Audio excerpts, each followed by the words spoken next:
1800 সালে যেগুলো খুব গুরুত্বপূর্ণ পরীক্ষায় আসার মতো সেইগুলো আমি তোমাদের সাথে এখানে একটা বানিয়েছি, যেগুলো খুব আসে পরীক্ষায় যে এটা কত সালে হয়েছিল। যেমন 1802 খ্রিস্টাব্দে কি হয়েছিল? বেসিনের চুক্তি। 1813-তে কি হয়েছিল? কোম্পানি চার্টার অ্যাক্ট পুনর্নবীকরণ। এবং 1817-তে কি হয়েছিল? পিন্ডারি যুদ্ধ। 1829-এ খুব গুরুত্বপূর্ণ, এটা প্রায় পরীক্ষায় আসে, সতীদাহ প্রথা নিষিদ্ধকরণ।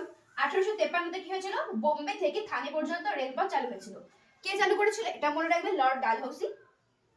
এবং 1856-তে কি হয়েছিল? 1856-তে হয়েছিল হিন্দু বিধবা পুনর্বিবাহ আইন চালু হয়। 1857-তে হয়েছিল সিপাহী বিদ্রোহ। 1858-তে হয়েছিল রানী ভিক্টোরিয়ার ঘোষণাপত্র। 1867-তে প্রতিষ্ঠা হয়েছিল প্রার্থনা সমাজ।